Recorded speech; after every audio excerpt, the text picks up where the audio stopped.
I was happy that the guitar body and the neck came with a good and visible coat of what they refer to as pore filler. It means I wouldn't have to put grain filler on the guitar. I ended up sanding down the surfaces, so all that remained was the filled pores. I decided to use StewMac's vintage amber stain that I purchased for a Telecaster project that I'm working on to see how it looks on a guitar. I'm amazed at how easy this stuff was to apply to the guitar. The guitar really took the stain and it was not splotchy. The color came out great in the first and only coat that I applied, and you can see the grain of the wood underneath. After letting the stain dry for a day, I moved on to spraying a couple of coats of the StewMac vinyl sealer and letting it dry for a day before moving on to spraying on thousands of coats of clear gloss nitrocellulose lacquer. I would end up spraying.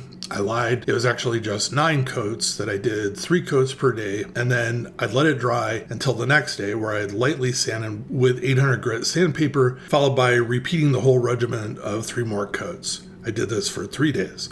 With the neck, I chose not to stain it. All I did was spray on 9 coats of the clear gloss nitrocellulose lacquer like I did with the body. I let the neck and body dry for 7 days before I wet sanded both after I installed the last coat of the nitrocellulose lacquer, or sprayed on the last coat of the nitrocellulose lacquer. I'm happy with the finish that I ended up with. Far from perfect, but I am growing in my skills. Mostly learning how to be patient and not trying to do the whole refinishing project part in just a couple of days. Next, I moved to my bench to assemble the guitar. I started with installing the new tuners. The Grover tuners fit in the holes in the headstock without any modifications. I did, however, have to drill new holes for the screws that secure the tuners in place on the back of the headstock. I chose locking tuners because to me it is very easy to string up a standard 6-in-line tuner setup. I get a little challenged though with 3x3 tuners, especially with 3 on the other side of the headstock. Locking tuners really shine with this type of tuner configuration, and for me are a pretty good upgrade. The guitar comes with a compensated wraparound type bridge. The holes drilled in the body allow for easy installation of the bridge post anchors. I tapped mine in using a small piece of particle board and a plastic hammer. One thing you have to remember is to run a ground wire through the holes pre-drilled from the control cavity to the right-hand anchor hole,